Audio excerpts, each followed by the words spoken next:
In this video today we will discuss about how Godzilla got his powers and whether the other members of the Gojira species in the past like Dagon had similar characteristics, or if Godzilla of the MonsterVerse was the only one with them.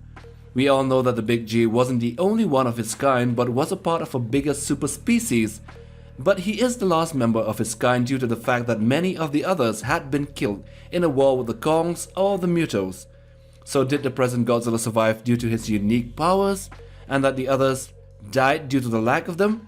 Well, that question will be dwelt in deeper in this video, so subscribe if you haven't, and now, let's get down with this sickness.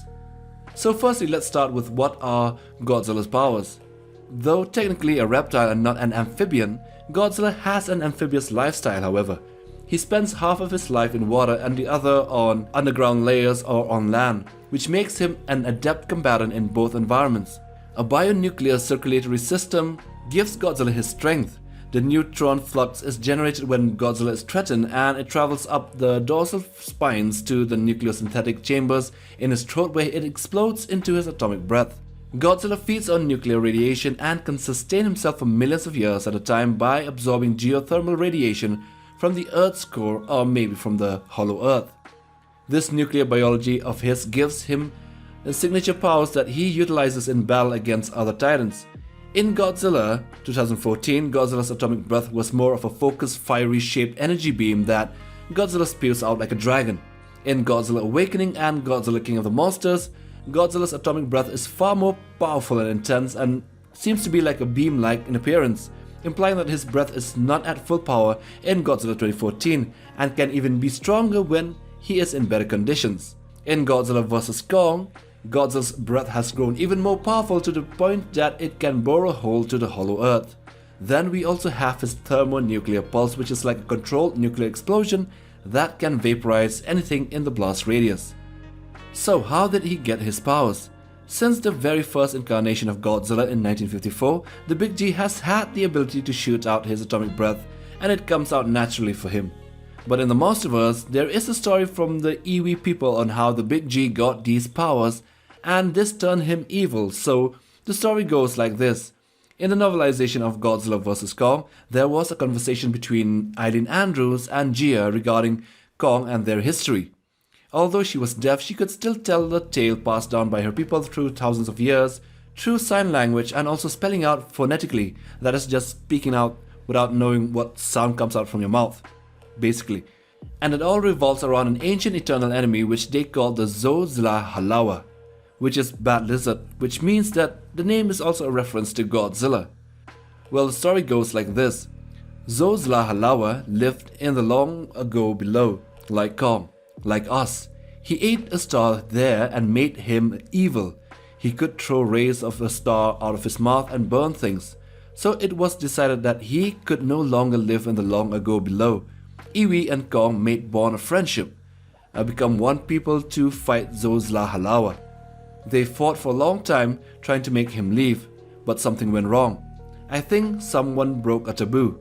Maybe. Anyway, Kong and Iwi traveled together in darkness until they reached the surface and reached the light of this place.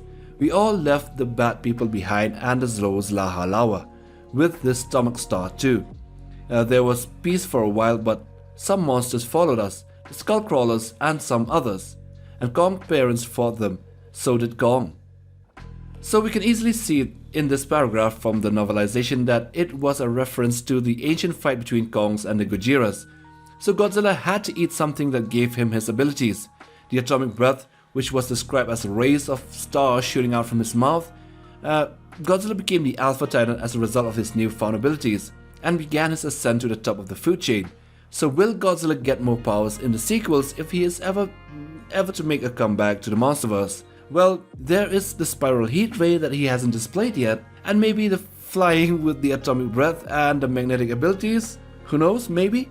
But anyway, in the story it says that Godzilla got his powers by eating something. Maybe it was the energy source from the hollow Earth.